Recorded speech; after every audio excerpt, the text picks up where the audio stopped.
Hello students, welcome to global online. This is Ankita Sood. So paper one के final revision के लिए आज मैं फुल सिलेबस मॉक टेस्ट आपके लिए लेकर आई हूँ, जिसमें से as it is question students आपको अपकमिंग एग्जाम में ज़रूर देखने को मिल सकते हैं।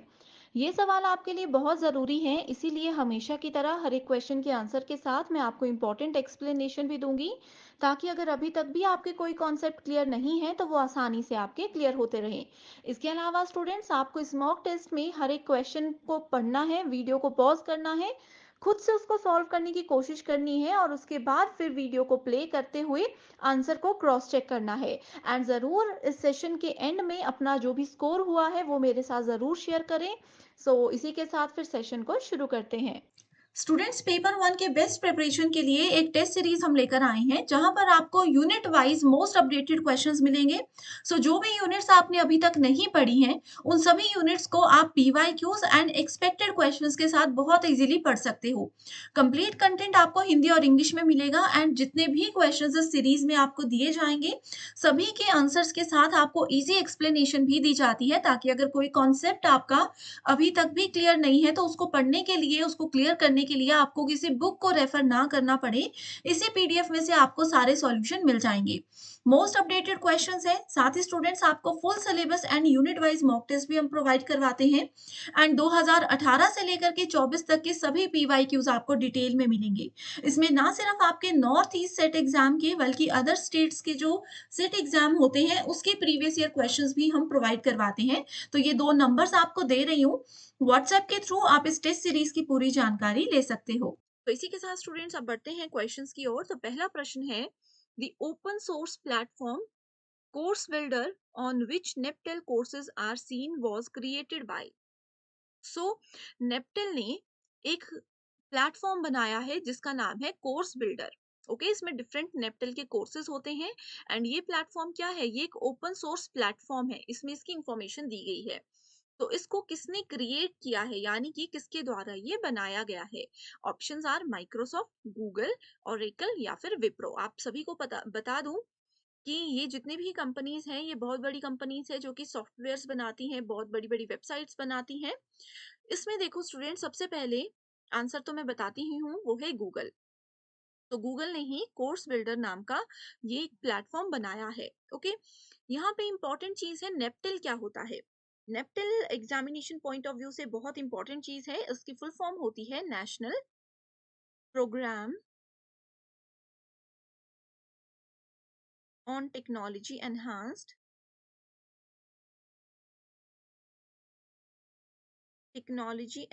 लर्निंग। ठीक है। ये क्या है, ये एक प्रोजेक्ट है जो कि बॉम्बे, दिल्ली, कानपुर, खड़गपुर, इस तरह यहाँ पे जो भी हमारे बड़े बड़े इंडियन इंस्टीट्यूट ऑफ टेक्नोलॉजीज हैं उसके कोलेबोरेशन से ये बनाया गया है। ओके, अब यहाँ पे बात करते हैं ओपन सोर्स प्लेटफॉर्म्स क्या होते हैं। ये आईसीटी यूनिट का क्वेश्चन है एंड ओपन सोर्स प्लेटफॉर्म से बहुत बार पूछे जाते हैं क्वेश्चंस एग्जाम में। ठीक है, तो ओपन सोर्स प्लेटफॉर्म क्या होता है, इसमें हमें जो कोड प्रोवाइड कराया जाता है वो पब्लिक के लिए हमेशा ओपन होता है। इसका नाम ही है ओपन सोर्स प्लेटफॉर्म, यानी कि इसका कोड पब्लिक के लिए हमेशा अवेलेबल होता है, वो भी बिल्कुल फ्री ऑफ कॉस्ट। ओके, ये होता है ओपन सोर्स प्लेटफॉर्म। तो यहाँ पे इस क्वेश्चन का आई होप आप सभी को समझ आ गया है इंपॉर्टेंट चीजें कौन कौन सी हैं एंड इसका करेक्ट आंसर है Google. Next question is identify the correct sequence of information processing in communication. देखो इसमें क्या पूछा गया है, कम्युनिकेशन में, यानी कि अगर मान लीजिए पर्सन ए पर्सन बी के साथ कोई बातचीत कर रहे हैं, कोई भी टॉपिक उनका हो सकता है, कोई भी एजुकेशनल टॉपिक इनका हो सकता है। ठीक है, इंफॉर्मेशन प्रोसेस हो रही है, ये जो कुछ बात बोल रहा है ये होता है इंफॉर्मेशन प्रोसेसिंग। तो इंफॉर्मेशन प्रोसेसिंग के समय पे करेक्ट सीक्वेंस क्या होता है, सबसे पहले क्या कोई पर्सन इनपुट देता है, आउटपुट, डेटा एंट्री, प्रोसेसिंग या स्टोरेज। तो देखो स्टूडेंट्स, अब जैसे हमने बताया ए एंड बी की अगर हम बात कर रहे हैं तो सबसे पहले क्या होगा, सबसे पहले इनपुट आएगा। ठीक है, यानी कि ए जो बोलना चाहता था, ए वो चीज बोलेगा। उसके बाद डेटा, किस बारे में वो बात कर रहे हैं वो टॉपिक वहां पे आएगा। उसके बाद क्या आ जाएगा, उसके बाद आ जाएगा प्रोसेसिंग। वो डेटा क्या होगा, उसके माइंड में प्रोसेस होगा, ठीक है। देन प्रोसेसिंग के बाद आपका आ जाता है डेटा एंट्री। डेटा एंट्री नहीं, इसके बाद आ जाएगा आपका स्टोरेज, की जो भी डेटा प्रोसेस हुआ वो स्टोर हो जाएगा, एंड उसके बाद वहां पे आ जाएगा आउटपुट। सो करेक्ट आंसर क्या है, ऑप्शन नंबर 4, ठीक है। एंड यहाँ पे मैं बता दूं कि ये जो कम्युनिकेशन की बात की गई है, इसमें कुछ भी नहीं लिखा कि वो लोग ए और बी डायरेक्ट आमने सामने बैठ के बातचीत कर रहे हैं, या फिर ए और बी किसी किसी भी सोशल नेटवर्किंग साइट पे बात कर रहे हैं, ठीक है। लेकिन ये जो ऑप्शंस है, इसको देख के ये क्लियर हो रहा है कि ये सभी ऑनलाइन किसी भी सोशल नेटवर्किंग साइट पे चैट कर रहे हैं, राइट। सो इसी के साथ बढ़ते हैं तीसरे क्वेश्चन की ओर, जिसमें पूछा गया है, following activities are related to the conduct of experiments in social research. So social research में जो है कौन कौन से एक्सपेरिमेंट्स होते हैं। पहला ऑप्शन है control the experimental environment, second है pilot test, revise and test, next है empathy with the participants, praising the good qualities of the participant, and fourth option है specify the treatment level। देखो यहाँ पे पूछा गया है, following activities are related to conduct of experiments in social research, यानी कि सोशल रिसर्च के दौरान जो भी एक्सपेरिमेंट्स किए जाते हैं, उसमें कौन कौन सी एक्टिविटीज, कौन कौन सी गतिविधियों को शामिल किया जाता है। ओके, सो इसमें देखो सबसे पहले आती है हमारे पास कंट्रोल द एक्सपेरिमेंटल एनवायरनमेंट, यानी कि कहाँ पे हमें एक्सपेरिमेंट करना है, उस एनवायरनमेंट को कंट्रोल करना है। अब सोशल रिसर्च है, सोशल रिसर्च में जनरल डीलिंग किसके साथ होती है, पब्लिक के साथ होती है। कोई भी सोशल प्रॉब्लम है, इसको एग्जाम्पल के साथ मैं बताती हूँ, कोई भी सोशल प्रॉब्लम है, उसके बारे में अगर हमें रिसर्च करना है, तो सबसे पहले बेस्ट जो एक तरीका हो सकता है, वो हो सकता है पब्लिक के साथ कम्युनिकेट करना। तो जो भी हमारा एक्सपेरिमेंटल एनवायरनमेंट है, उसको कंट्रोल करना है कि हमें किस तरह की पब्लिक के साथ बातचीत करनी है, कौन सी हमारी टारगेट ऑडियंस होनी चाहिए। नेक्स्ट है pilot test, revise and test. Pilot test जो है, ये रिसर्च में एक इम्पॉर्टेंट रोल प्ले करता है। तो सबसे पहले हम इसमें पायलट टेस्ट करते हैं, उसके बाद उसको रिवाइज करते हैं कि क्या इसके आउटपुट्स वाकई एप्लीकेबल होंगे या नहीं होंगे, एंड फिर से उसको टेस्ट किया जाता है। एंड लास्ट आता है स्पेसिफाई द ट्रीटमेंट लेवल्स, यानी कि उपचार के जो भी स्तर होते हैं, जो भी रिसर्च के हमारे लेवल्स होते हैं, उसको वहां पे स्पेसिफाई किया जाता है। Next question is given below are two statements. तो आप सभी को स्टूडेंट्स, प्रीवियस जो सीरीज थी, मैंने आपको बताया था कि 10 अक्टूबर की इवनिंग शिफ्ट में जो क्वेश्चन पेपर आया था, वो भी हम लोगों ने डिटेल में सॉल्व किया है। अगर आपने वो अभी तक नहीं देखा है, तो आप डिस्क्रिप्शन बॉक्स चेक कीजिए, वहां पे आपको लिंक मिल जाएगा, राइट। सो इसी के साथ देखते हैं, स्टेटमेंट 1 में बोला गया है, classical smog is forward when oxides of nitrogen combined with particular metal, especially in the summer season। तो सबसे पहले इंपॉर्टेंट चीज ये है कि क्लासिकल स्मॉग होता क्या है। सो स्मॉग, क्लासिकल स्मॉग जो है वो फॉर्म होती है, वो बनती कैसे है, जब एक हाई कॉन्सेंट्रेशन सल्फर डाइऑक्साइड और किसी भी मेटर के पार्टिकुलेट जो होते हैं, वो प्रोड्यूस हो जाते हैं, ठीक है, प्रोड्यूस हो जाते हैं due to combustion of fuels. तो उसकी वजह से क्लासिकल स्मॉग बहुत ज्यादा हो जाती है। जनरली ये जो कोल्ड का सीजन होता है, ठंड वाला समय होता है, या फिर हुमस यानी कि ह्यूमिडिटी वाला, ह्यूमिड वाला क्लाइमेट होता है, उस समय पे ये चीजें ज्यादा देखी जाती हैं, ठीक है। एंड स्टूडेंट्स, एक और इम्पॉर्टेंट चीज आपको ये बता देना चाहती हूँ कि अगर एग्जाम में बहुत बार ऐसा हुआ है कि सेम क्वेश्चन पूछा गया है, लेकिन क्लासिकल स्मॉग की जगह वहां पे लिखा होता है लंदन स्मॉग, तो ये दोनों एक ही चीजें हैं, ओके। इसके अलावा इसको बोला जाता है सल्फ्यूरस स्मॉग, ठीक है। तो ये इसके डिफरेंट नाम है। इससे क्या होता है, डार्क ब्राउन कलर का एटमॉस्फेयर हो जाता है। आप लोगों ने कंट्रीज में बहुत जगह देखा होगा कि किसी भी कंट्री में, इवन इंडिया में भी धुआं धुआं सा रहता है, बहुत डार्क धुआं हो जाता है कि दिन में भी लोगों को दिखता नहीं है, तो वो क्लासिकल स्मॉग की वजह से होता है। जो बड़ी बड़ी फैक्ट्रीज होती है, वहां से जो काला धुआं निकलता है, ओके।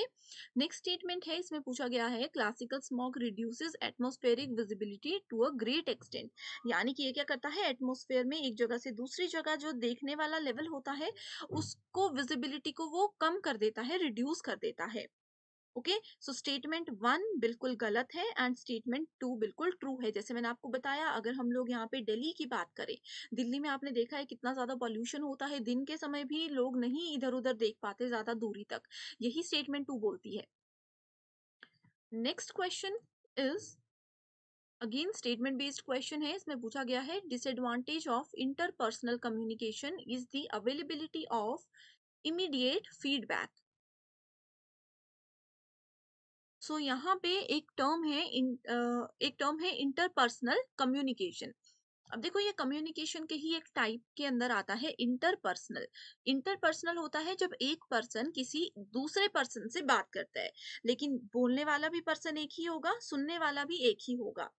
वहीं एक और टर्म होती है जिसमें स्टूडेंट्स बहुत कंफ्यूज हो जाते हैं, वो होता है इंट्रापर्सनल। ये INTER है इंटरपर्सनल, ये है INTRA इंट्रापर्सनल। इंट्रापर्सनल होता है जो एक पर्सन अपने आप से ही बात करता है। अब इसका मतलब ये नहीं है कि ये पर्सन पागल है। ये होता है, हम अगर मन में कुछ सोच रहे हैं, कई लोग शीशे के सामने कभी कुछ एक्टिंग करते हैं या बात करते हैं, ये होती हैं सारी चीजें इंट्रापर्सनल। तो इधर पूछा गया है, disadvantage of interpersonal communication is the availability of immediate feedback. यानी कि इंटरपर्सनल में जब एक पर्सन किसी दूसरे पर्सन से बात करता है, अब मैंने मान लीजिए ए को कोई स्टोरी बता दी, बी ने इमीडिएटली उसके रिप्लाई में कुछ भी बोल दिया कि अच्छी थी, बुरी थी, मुझे समझ नहीं आई, कुछ भी बोल दिया। तो इसमें बोला है कि ये जो फीडबैक बी ने ए को दिया कि आपकी स्टोरी पसंद आई है या नहीं आई है, ये इसका एक डिसएडवांटेज है कि इसमें इमीडिएटली एकदम ही सामने वाला पर्सन हमें फीडबैक दे देता है, एकदम से प्रतिक्रिया वो कर देता है। स्टेटमेंट 2 बोलती है, the greatest advantage of mass communication is it's delayed feedback. तो मास कम्युनिकेशन क्या होता है, ये भी एक बहुत ही ज्यादा इंपॉर्टेंट टाइप है।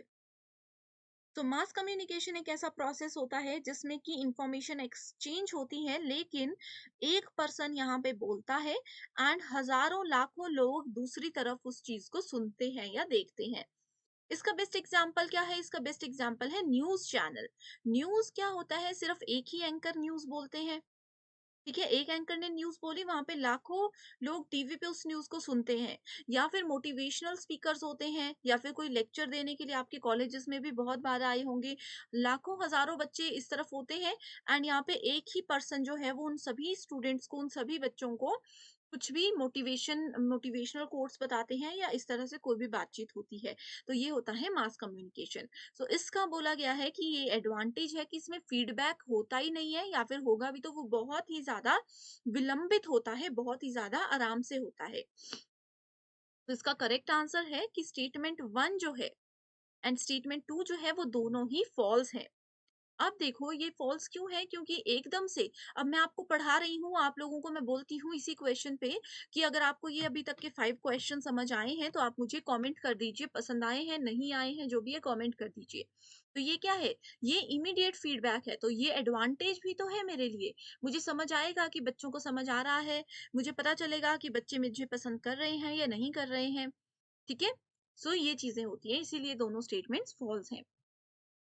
नेक्स्ट क्वेश्चन है, which among the following words proposed Kothari commission vis a vis language. So Kothari commission, students अगर आप पहली बार एग्जाम दे रहे हो तो आपको बता दूं, मोस्ट इंपॉर्टेंट टॉपिक है, हर साल एग्जाम में हर एक शिफ्ट में लगभग यहाँ से क्वेश्चन पूछा जाता है। और भी बहुत से कमीशन है, बट यहाँ पे अभी हम कोठारी की बात करेंगे।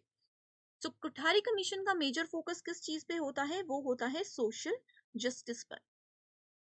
इस चीज को आपने याद रखना है, एग्जामिनेशन के लिए इंपॉर्टेंट है कि कोठारी कमीशन किस लिए बनाया गया था, सोशल जस्टिस पर ध्यान रखने के लिए, उसको प्रमोट करने के लिए।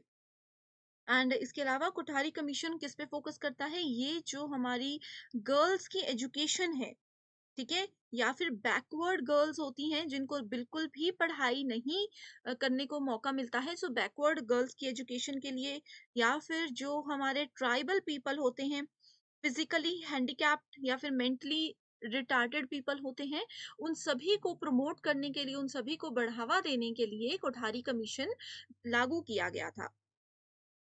अब यहाँ पे विज लैंग्वेज की बात की गई है, सो इसका राइट आंसर है थ्री लैंग्वेज फॉर्मूला। अब कोठारी कमीशन के अंदर थ्री लैंग्वेज फॉर्मूला आता है जो कि एक इम्पोर्टेंट रोल प्ले करता है। Okay, so this committee recommended modifying the three language formula in Hindi speaking states. So Hindi speaking states में मेजरली ये थ्री लैंग्वेज फॉर्मूला एप्लीकेबल है, जिसमें कि पहला आता है हिंदी पे फोकस करते हैं। ठीक है, इसमें कॉम्पोजिट कोर्स के रूप में वो क्या करते हैं, संस्कृत को फोकस करने के लिए उनको कहते हैं। दूसरा आता है फिर उर्दू या फिर कोई भी इंडियन मॉडर्न लैंग्वेज जो है। एंड तीसरा आता है इंग्लिश और कोई भी मॉडर्न यूरोपियन लैंग्वेज। तो ये थ्री लैंग्वेज फॉर्मूला के अंदर ये तीनों ही भाषाएं इंक्लूड की गई हैं। Next question is Kohlberg's theory of moral development comprises of following stages, यानी कि कुलबर्ग के जो नैतिक विकास के सिद्धांत है उसमें कौन कौन से चरण शामिल है। पहला है ओबीडियंस ऑर्डिनेशन, यानी कि आज्ञा आज्ञाकारिता दीक्षा, यानी कि लोगों को कैसे किसी की आज्ञा माननी है, किसी की बात माननी है, वो चीज। नेक्स्ट है इंटेलेक्चुअल डिसेबिलिटी और ऑर्डिनेशन। तीसरा है रिवॉर्ड्स एक्सचेंज ऑर्डिनेट ऑर्डिनेशन। चौथा है law and order all the nation, social contract orientation. So यहाँ पे अगर हम देखें, करेक्ट आंसर है ऑप्शन नंबर 2, यानी कि ए सी डी एंड ई। इसमें ऑप्शन नंबर बी जो है, ऑप्शन नंबर सी जो है रिवॉर्ड्स और एक्सचेंज ऑर्डिनेट ऑर्डिनेशन, ये नहीं है, बाकी सारे इसके स्टेजेस होते हैं। ठीक है, इसमें एक स्टेज और भी स्टेजेस हैं, यहाँ पे सिर्फ 4 इन्होंने मेंशन किए हैं। टोटल नंबर ऑफ स्टेजेस जो हैं कुलबर्ग थ्योरी में वो है 6। ठीक है, सो पहला ओबीडियंस ऑर्डिनेशन होता है। इसमें हम ओबीडियंस एंड पनिशमेंट भी इसको बोल सकते हैं। उसके बाद आता है सेल्फ इंटरेस्ट। ठीक है, उसके बाद आता है एक इंटरपर्सनल अकॉर्ड और कंफर्टेबिलिटी, सोशल कॉन्ट्रैक्ट भी इसमें आता है। Next question is a man who can swim 40 metre per minute, एक पर्सन है जो कि 48 मीटर एक मिनट में स्विम कर सकता है इन स्टिल वाटर, यानी कि रुके हुए पानी में। And 200 meters against the current 200 meter with the current. If the difference between these two times is 10 minutes, then what is the speed of current? Students यहाँ पे देखो, ये क्वेश्चन जैसे कि मैंने आपको हमेशा बताया है, न्यूमेरिकल क्वेश्चंस, डीआई के क्वेश्चंस और जो हमारे पास कॉम्प्रीहेंशन है, रीडिंग कॉम्प्रीहेंशन है, उसके अलग अलग वीडियोस में लेकर आई हूँ, जिसमें कि हमने 2021 के सारे मैथमेटिक्स के क्वेश्चंस एंड 2022 के सारे मैथमेटिक्स के क्वेश्चंस को डिटेल में डिस्कस किया है। ठीक है, सो आप उनको देख सकते हो, यहाँ पे डायरेक्टली मैंने आंसर बता दिया है। Next is which of the following file formats are appropriate for distributing video files across the internet. ठीक है, सो अगर हमें वीडियो फाइल्स की बात करनी है, बाकी सबको छोड़ दो, वीडियो फाइल्स के फॉर्मेट्स कौन कौन से हैं, FLA, MP3, WMA, AIF and AVI। अब आप में से इन आप लोगों ने MP3 ही सुना होगा, नॉर्मल स्टूडेंट्स को यही पता होता है, लेकिन ये वीडियो नहीं, ये हमारा ऑडियो यानी कि म्यूजिक फाइल की एक्सटेंशन है। वीडियो फाइल की एक्सटेंशन होती है MP4, जो कि ऑप्शन यहाँ पे नहीं है। ठीक है, सो इसका राइट आंसर है ए एंड ई। डायरेक्टली आप लोग आंसर याद रख लीजिए, ए एंड ई। FLA, जैसे मान लीजिए कोई फाइल है song.FLA, इसका मतलब है वो वीडियो फाइल है। song.AVI वो वीडियो फाइल है। ठीक है, अब जैसे आपके लैपटॉप में, आपके मोबाइल में, व्हाट्सएप पे आपको वीडियोस आती होंगी, उसकी प्रॉपर्टीज में जाकर देखो, वहां पे उसका बहुत लंबा सा नाम लिखा होगा, डॉट करके MP4 लिखा होगा। तो ये क्या है, ये बताता है कि ये वीडियो फाइल है। इसके अलावा और भी काफी सारे वीडियो फाइल के फॉर्मेट्स होते हैं, वो आप लिख लीजिए। एक होता है MOV, एक होता है AVI जो कि मैं बता चुकी हूँ यहाँ पे आपको, एक होता है MKV, OGG, MXF, ये सारे वीडियो फाइल फॉर्मेट्स होते हैं। नेक्स्ट क्वेश्चन है मैच द फॉलोइंग से रिलेटेड, दो लिस्ट है, एक मीडियम है, दूसरा यूजर व्हीकल है। सो इसमें पहला है newspaper, radio, television, film. So film देखो स्टूडेंट्स, फिल्म के लिए क्या यूज होता है, कैमरा यूज होता है। एंड URSA मिनी प्रो जो है, ये एक कैमरा है, इसका ही नेम है। अब बहुत से स्टूडेंट्स को ये चीजें नहीं पता होती क्योंकि बहुत एडवांस आ जाती हैं। NTA इस तरह के क्वेश्चंस अब पूछता है, तो इसके लिए आप लोगों को लेटेस्ट टेक्नोलॉजी का भी थोड़ा पता होना चाहिए। ठीक है, तो फिल्म यानी कि कैमरा, एंड कैमरे का नाम है URSA मिनी प्रो। उसके बाद न्यूज़पेपर, न्यूज़पेपर आ जाएगा आपका रबर प्लेट से, ये भी एक टेक्नोलॉजी का नाम है। रेडियो की अगर हम बात करें, तो रेडियो में आता है आपका इलेक्ट्रोमैग्नेटिक वेव्स। आपको पता है कि रेडियो क्या होता है, सिग्नल्स के थ्रू हम तक आवाज पहुंचाता है, तो वो सिग्नल्स क्या होती हैं, वो वेव्स होती हैं, वेव्स के थ्रू आवाज आती है। टेलीविजन, सैटेलाइट डिश आप सभी के घर में होंगी जो कि टेलीविजन हम देखते हैं, तो करेक्ट आंसर है यहाँ पे option number 1। Next question is, in ancient Indian education system, learners were given training in following occupation in the field of, ठीक है। सो एंशियंट इंडियन एजुकेशन जो होती है, यानी कि पुराने जमाने की जो पढ़ाई का तरीका होता है, उसमें कैसे होती थी, उसमें गुरुकुल होते थे, ठीक है, मंदिर होते थे, पाठशाला होती थी, या फिर घर में लोगों को पढ़ाया जाता था, या फिर टोल्स होते थे, जैसे गुरुकुल्स होते हैं वैसे टोल्स होते थे, ठीक है। सो इंडियन एजुकेशन जो एंशियंट टाइम पे थी, तो उसमें ट्रेनिंग जो होती थी इन फॉलोइंग ऑक्यूपेशन, तो किस किस फील्ड में वहां पे ट्रेनिंग उनको दी जाती थी, architecture, animal husbandry, agriculture, administration, या फिर डेयरी फार्मिंग।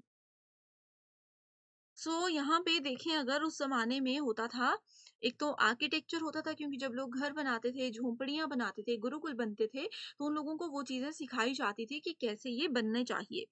उसके बाद आता है फिर एनिमल हस्बेंड्री, पशुपालन, क्योंकि उस समय हर एक घर में पशु हुआ करते थे, तो वो पशुपालन भी सभी को सिखाया जाता था। जीवन जीने के लिए वो लोग कृषि करते थे, एग्रीकल्चर, इसलिए उनको सिखाया जाता था, ठीक है। एंड उसके बाद डेयरी फार्मिंग, यानी कि डेयरी आप सभी को पता होगा, दूध से रिलेटेड चीजें, वो सब चीजें भी सिखाई जाती थी। एडमिनिस्ट्रेशन यानी कि प्रशासन नहीं होता था, ये बहुत ही इजी क्वेश्चन है। So A, B, C and E, right answer is option number 3।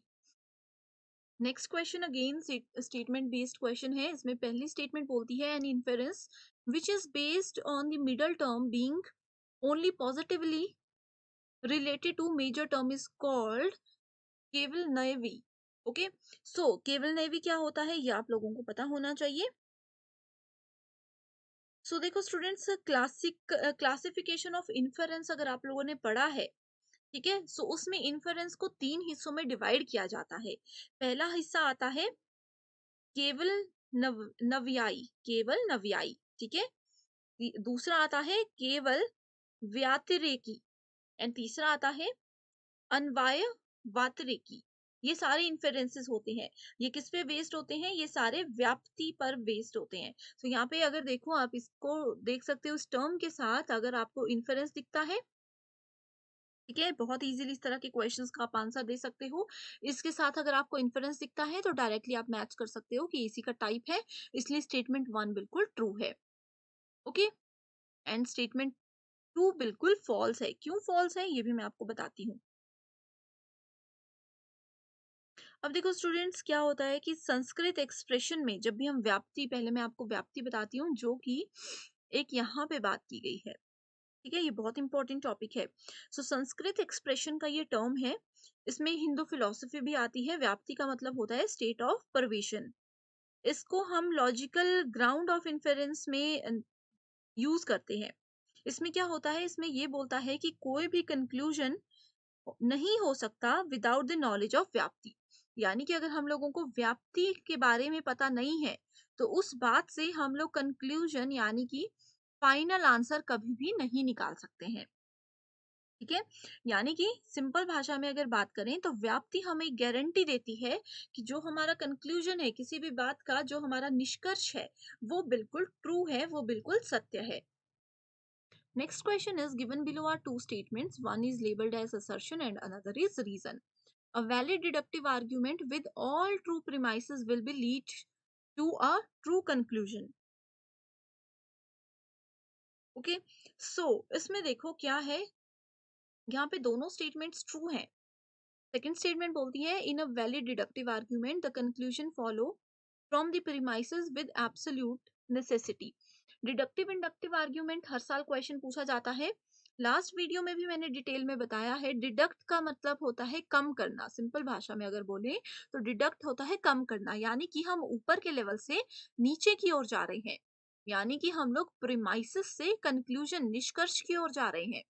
ये होता है आपका डिडक्टिव। वैसे ही इंडक्टिव में क्या होता है, हम नीचे से ऊपर की ओर जाते हैं, यानी कि कंक्लूजन हमने पहले निकाल दिया, किसी बात का निष्कर्ष हमने निकाल दिया, उसके बाद हम बोलते हैं कि अच्छा निष्कर्ष तो सही था, कहानी क्या हो सकती है। यहाँ पे हमने पहले कहानी सुनी, उसके बाद बोला कि अच्छा कहानी को सुन के लगता है कि ये निष्कर्ष हो सकता है। सो इस हिसाब से यहाँ पे दोनों स्टेटमेंट्स जो है वो एज इट इज ट्रू है, बट इसकी एक्सप्लेनेशन ये नहीं है। यहाँ पे स्टूडेंट्स थोड़ी सी मिस्टेक है, रीजन जो है वो बिल्कुल इस स्टेटमेंट को सेटिस्फाई करता है, तो यहाँ से आप लोग नॉट को हटा दीजिएगा, ठीक है। नेक्स्ट क्वेश्चन है, which of the following are true with regard to mass communication.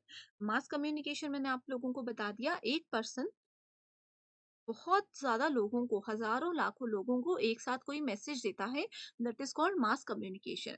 Messages are prepared by non professionals, यानी कि गैर पेशेवरों के द्वारा ये तैयार किया जाता है। Messages are prepared by professionals. Messages are rapidly disseminated. Messages are supposed to be understood. Media audiences are homogeneous. तो करेक्ट आंसर क्या है, B C and D. B C and D, वो तो पता ही था, यहाँ पे लिखा है नॉन प्रोफेशनल्स, यहाँ पे लिखा है प्रोफेशनल्स, तो जहां पे भी ए और बी ऑप्शन साथ में थे उसको तो हम पहले ही रिजेक्ट कर चुके थे, है ना। सो मास कम्युनिकेशन ये होता है। Next question is, given below are two statements, assertion reason based statements है। यहाँ पे असर्शन बोलती है sound is non eternal because it is caused, यानी कि ध्वनि जो है वो कॉज नहीं, इसको हम सुन नहीं सकते, शाश्वत नहीं है ये, ठीक है। इसमें लिखा है देखो, यहाँ पे ध्वनि शाश्वत नहीं है क्योंकि यह एक कारण है। The middle term does not prove the eternality of sound but it is a non eternity. So यहाँ पे देखो, इटर्निटी का मतलब क्या होता है, इटर्नैलिटी है ये, ठीक है। इटर्नैलिटी का मतलब होता है चेंज करना किसी चीज को, कोई फाइनाइट चीजें हैं, इरेगुलर चीजें हैं, मॉर्टल चीजें हैं, ये सारी उसके अंदर आ जाती हैं, ठीक है। इटर्नल चीजों के अंदर आ जाती है जो कि बहुत लंबे समय तक चल सकती है। तो इसीलिए बोला गया है कि साउंड जो है वो लंबे समय तक नहीं चल सकता, नॉन इटर्नल है क्योंकि वो कॉज्ड है। सो इसका राइट आंसर क्या है, दोनों ही स्टेटमेंट्स बिल्कुल ट्रू है, ठीक है। And A is the correct explanation of, sorry R is the correct explanation of A। तो यहाँ पे स्टूडेंट थोड़ी सी टाइपिंग मिस्टेक हो चुकी है, आप इसको देख सकते हो, यहाँ से आपको नॉट को रिमूव कर देना है, okay. Which of the following formal fallacies is committed in given argument. तो यहाँ पे देखो, हम लोगों के पास एक आर्ग्यूमेंट गिवन है, हमें बताना है कि इस आर्ग्यूमेंट में कौन सी फॉर्मल फेलिसी इंक्लूड की गई है। तो आर्ग्यूमेंट क्या बोलता है, ऑल स्नेक्स आर रेप्टाइल्स, यानी कि हर एक सांप सरीसृप है। Some snakes are poisonous creatures, यानी कि कुछ सांप जहरीले जीव होते हैं। Therefore all poisonous creatures are reptiles, इसीलिए सभी जहरीले जीव जो हैं वो सरीसृप होते हैं। अब देखो, सबसे पहले स्टूडेंट्स इसके आंसर पे जाने से पहले आपको पता होना चाहिए कि फॉर्मल फैलेसी क्या होती है। तो फॉर्मल फैलेसी एक डिडक्टिव, आप लोगों को मैंने बताया है कि डिडक्टिव आर्ग्यूमेंट का ही एक ये टाइप होती है जिसमें कि इनवैलिड इन्फेरेंस के पैटर्न को फॉलो किया जाता है। एंड जनरली फॉर्मल फैलेसी के 5 टाइप्स होते हैं जो कि आपको पता होना बहुत जरूरी है। मैं नाम बता देती हूँ, डिटेल डिस्कशन हम नेक्स्ट वीडियो में करेंगे, ठीक है। तो इसमें पहला आता है आपके पास appeal to the people. Second type है, एग्जामिनेशन पॉइंट ऑफ व्यू से बहुत ही ज्यादा इंपॉर्टेंट है, वो है एड होमिनम। थर्ड टाइप आ जाता है हमारे पास begging the question. Fourth type आ जाएगा slippery slope. And fifth type आ जाता है हमारे पास नेचुरलिस्टिक फैलेसी, ठीक है। सो ये 5 टाइप्स हैं जो कि फॉर्मल फैलेसी के अंदर आते हैं। अब इस आर्ग्यूमेंट में अगर मैं आप लोगों को बताऊं तो ये है fallacy of illicit process of major term. ये स्टेटमेंट क्यों करेक्ट है, उसके लिए आपको एलिसिट प्रोसेस के बारे में या फिर फैलेसी ऑफ एलिसिट के बारे में पता होना चाहिए। तो इलिसिट माइनर क्या होता है, एक फॉर्मल फैलेसी होती है यहाँ पे, लेकिन हम लोग किसकी बात कर रहे हैं, मेजर की पहले बात कर रहे हैं, ठीक है। लेकिन आंसर जो है ये माइनर है, क्यों, क्योंकि फैलेसी ऑफ इलिसिट जो है वो डायरेक्टली माइनर टर्म से ही रिलेट करता है, इसका मेजर टर्म से कोई लेना देना नहीं होता, ठीक है। तो ये फॉर्मल फैलेसी है committed in a categorical syllogism that is invalid. एक ऐसा कैटेगोरिकल सिलोजिज्म होता है जो कि हमेशा क्या रहता है, इनवैलिड रहता है, बिकॉज इट्स माइनर टर्म, इसमें जो माइनर टर्म हम यूज कर रहे हैं ये क्या होती है, अनडिस्ट्रीब्यूटेड होती है। ओके, सो यहाँ पे आंसर है ऑप्शन नंबर 2। नेक्स्ट क्वेश्चन में पूछा गया है, identify the correct arrangement of following different types of computer networks in the descending order of their geographical area coverage। तो 3 तरह के नेटवर्क्स के नाम यहाँ पे गिवन है, हमें बताना है कि कौन सा इनमें से करेक्ट है, सीक्वेंस कौन सा करेक्ट है। देखो, अवरोही क्रम हमें यहाँ पे बताना है, यानी कि सबसे पहले क्या आ जाएगा, सबसे पहले आ जाएगा सबसे बड़ा नेटवर्क। तो सबसे बड़ा नेटवर्क होता है वैन, जिसको बोला जाता है वाइड एरिया नेटवर्क। जो हम लोग इंटरनेट यूज करते हैं ये वैन का एक अच्छा एग्जाम्पल है। अब आप चाहे किसी भी स्टेट में हो, किसी भी सिटी में हो, किसी भी कंट्री में हो, आप लोग इंटरनेट को यूज कर सकते हो, तो वो वाइड एरिया नेटवर्क का एग्जाम्पल है। ठीक है, तो सबसे पहले आ जाएगा ऑप्शन बी, इस अकॉर्डिंग हम ये दोनों ऑप्शंस को डिलीट कर देंगे। फिर वैन के बाद आता है मैन, इसका मतलब होता है मेट्रो पॉलिटन एरिया नेटवर्क। ये क्या होता है, जैसे आप लोगों के सिटी में आपने केबल ऑपरेटर्स देखे होंगे, वो क्या करते हैं, आप लोगों को केबल की फैसिलिटी प्रोवाइड कराते हैं। ठीक है, सो इसके बाद आ जाएगा बी के बाद ए आ जाएगा, ए के बाद सी आ जाएगा। सी का मतलब है local area network. Local area यानी कि सिर्फ एक ही बिल्डिंग में इसमें हम नेटवर्क के थ्रू कंप्यूटर्स को जोड़ सकते हैं। सो करेक्ट आंसर क्या हो जाएगा, ऑप्शन नंबर 3।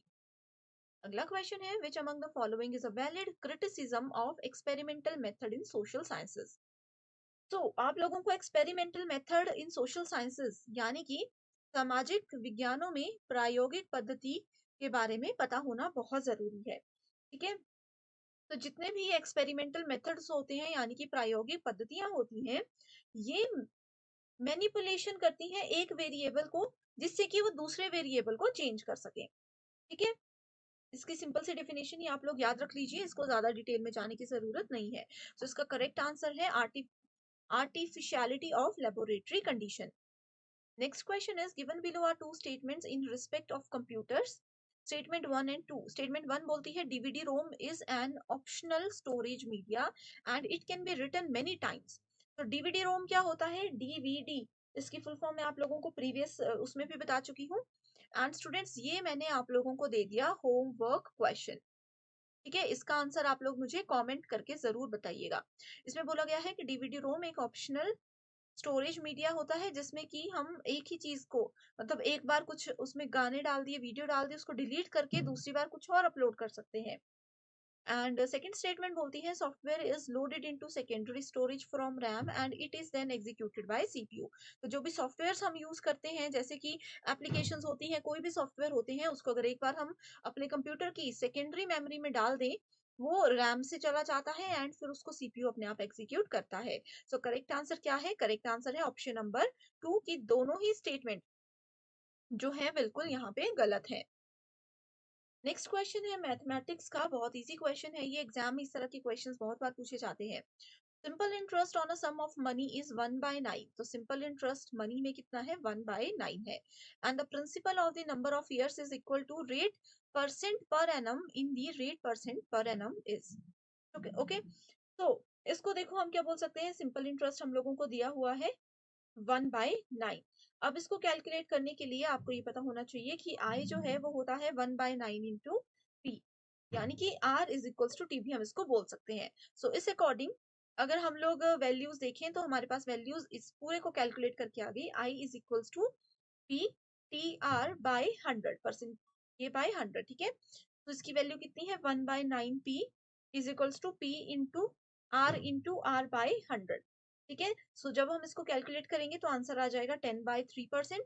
और 10/3 अगर इस तरह से देखो, हम 10/3 करते हैं तो 3.3333 इस तरह से आंसर आता रहता है। तो करेक्ट ऑप्शन आ गया ऑप्शन नंबर 3।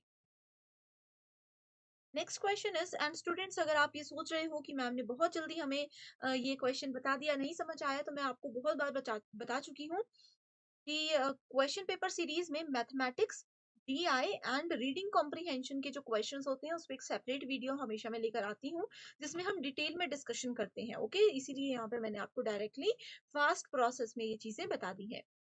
नेक्स्ट क्वेश्चन है आपका यूनिट नंबर 10 हायर एजुकेशन से, जिसमें पूछा गया है N envisaged in as envisaged in National Education Policy 2022 यानी कि NEP 2020, all higher educational institutions will aim to have a student strength of how much number by 2040 यानी कि NEP के अंदर 2040 तक ये कितना टारगेट लेकर के चले हैं हायर एजुकेशन इंस्टीट्यूशंस में स्टूडेंट की स्ट्रेंथ को बढ़ाने के लिए। तो उसका करेक्ट आंसर है option number 3, that is greater than और इक्वल्स टू 3000। अब देखो स्टूडेंट्स, नेशनल एजुकेशन पॉलिसी 2020 बहुत ही ज्यादा इंपॉर्टेंट है। इस वीडियो का लिंक भी आपको डिस्क्रिप्शन बॉक्स में मिल जाएगा। इन्होंने आने वाले समय में यानी कि 2030 की इनके क्या टारगेट है, 2025 के क्या टारगेट है, 2040 के क्या टारगेट है हायर एजुकेशन को लेके, ये सारी चीजें डिटेल में डिस्कस की होती है। तो ये सारे टारगेट आपको पता होने चाहिए, हर एक शिफ्ट में क्वेश्चन जरूर आता है। Next question is in the length of physiological test is increased, if the length of physiological test is increased, it improves both reliability and validity. And statement 2 बोलती है score of a test can be interpreted without referring to it norm. तो सबसे पहले आपको पता होना चाहिए कि फिजियोलॉजिकल टेस्टिंग में इसकी रिलायबिलिटी का क्या मतलब होता है। ये देखो यहाँ पे रिलायबिलिटी पूछा है ना, ये देखो, ठीक है। So reliability refers to the degree to which scores from the test are stable and results are consistent. इसमें डायरेक्ट आंसर है option number 3, that is statement 1 तो करेक्ट है लेकिन स्टेटमेंट 2 बिल्कुल इनकरेक्ट है। Next question is in a learner teaching environment teachers, ठीक है। सो learner teacher environment यानी कि टीचर और लर्नर दोनों जिसमें पूरी तरह से पार्टिसिपेट करते हैं, ऐसी जगह पे टीचर्स क्या करते हैं, टीचर इसमें क्या करते हैं, recognise that all learners are unique and utilise different teaching styles. ठीक है, इसमें टीचर ये मानते हैं कि अगर मेरी क्लास में मान लीजिए 5 बच्चे हैं, हर एक स्टूडेंट क्या है, वो अपने आप में यूनिक है, यानी कि अपने आप में वो अलग है, एंड हर एक बच्चे को अलग पढ़ने का तरीका समझ आता है। अब जैसे मान लीजिए मेरे पास एक स्टूडेंट है, मैं नाम नहीं लेना चाहूंगी, उनका नाम है ए, ठीक है। ये स्टूडेंट है, इनको हमारे वीडियो लेक्चर्स से पढ़ना पसंद है। स्टूडेंट बी है जिनको वीडियो लेक्चर्स वगैरह कॉन्सेप्ट से पढ़ने में मजा नहीं आता, वो बोलते हैं कि हमें सिर्फ बुक से पढ़ने में मजा आता है। थर्ड स्टूडेंट ऐसा है जो कि सेल्फ स्टडी में विश्वास करते हैं। तो इस यही चीजें इसमें बोली गई हैं। Next question is a software is termed as an open source software if, मैंने आप लोगों को बताया था ओपन सोर्स सॉफ्टवेयर हर एक क्वेश्चन, हर एक सीरीज में से क्वेश्चन जरूर पूछा जाता है। प्रीवियस जो हमने 2022 की सीरीज की थी 10 अक्टूबर वाली, उसमें भी ये क्वेश्चन था। ओपन सोर्स सॉफ्टवेयर ये होते हैं जिसका कोड सभी लोगों के लिए बिल्कुल ओपन होता है, यानी कि पब्लिक उस सॉफ्टवेयर के कोड को यूज कर सकती है। सो इसका राइट आंसर है its source code is available to share to study and modify. Modify का मतलब होता है चेंज करना, यानी कि इसके कोड को हम लोग पढ़ भी सकते हैं और उसको अगर चाहो तो चेंज भी कर सकते हैं। अगला क्वेश्चन है source of arsenic pollution in the ground water is. तो आर्सेनिक पॉल्यूशन क्या होता है, ये बहुत इंपॉर्टेंट क्वेश्चन है, आप लोगों को पता होना चाहिए कि आर्सेनिक पॉल्यूशन वो होता है जो कि जमीन में से निकलता है, ग्राउंड वाटर यानी कि जमीन के अंदर से निकलने वाले पानी में आता है, ठीक है। तो इसका राइट आंसर है इंडस्ट्रियल एफ्लुएंट्स। तो इसका सबसे मेन रीजन होता है कि मिट्टी होती है जो जमीन के अंदर, क्ले होती है, चिकनी मिट्टी जिसको हम बोलते हैं, वो सारी चीजें जो होती हैं उनकी वजह से आर्सेनिक पॉल्यूशन ग्राउंड वाटर में सबसे ज्यादा आता है, ठीक है। सो ये दो ऑप्शंस जो हैं ये दोनों ही इसमें आप करेक्ट मान सकते हो यूजीसी नेट की आंसर की के अकॉर्डिंग। अगला क्वेश्चन है असर्शन रीजन बेस्ड, इसमें पूछा गया है energy produced from biomass is consider carbon neutral.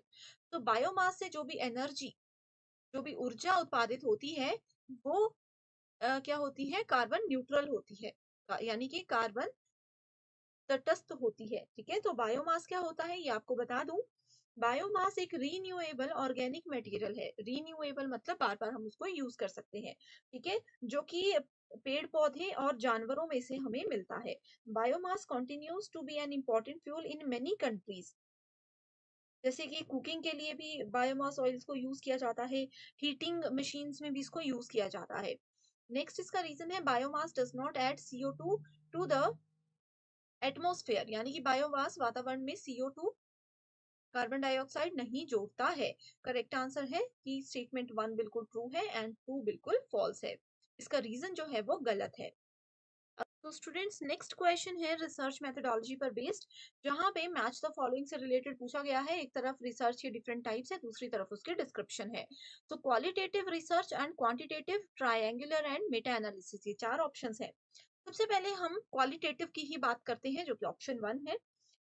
तो क्वालिटेटिव जो होता है वो क्वालिटी पे फोकस करता है। ठीक है, इसकी मदद से हम क्या कर सकते हैं, कॉन्सेप्ट्स को एक्सप्लोर कर सकते हैं, किसी भी तरह के एक्सपीरियंस को ज्यादा डिटेल में पढ़ सकते हैं। ओके, एंड क्वालिटेटिव रिसर्च, इसका एक टर्म याद रख लीजिए कि क्वालिटेटिव रिसर्च जो है वो वर्ड्स यानी कि शब्द और मीनिंग यानी कि उसके अर्थों के साथ जुड़ा हुआ होता है। क्वांटिटेटिव किससे जुड़ा होता है, ये नंबर नंबर और स्टेटिस्टिक्स जो होती हैं, सिंपल आप नंबर याद रख सकते हो, उससे जुड़ा होता है। ठीक है, उसके बाद हम ट्रायंगुलेशन फाइंडिंग्स की बात करते हैं।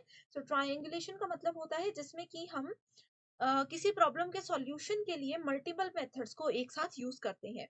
एंड मेटा एनालिसिस क्या होता है, ये एक क्वांटिटेटिव मेथड है।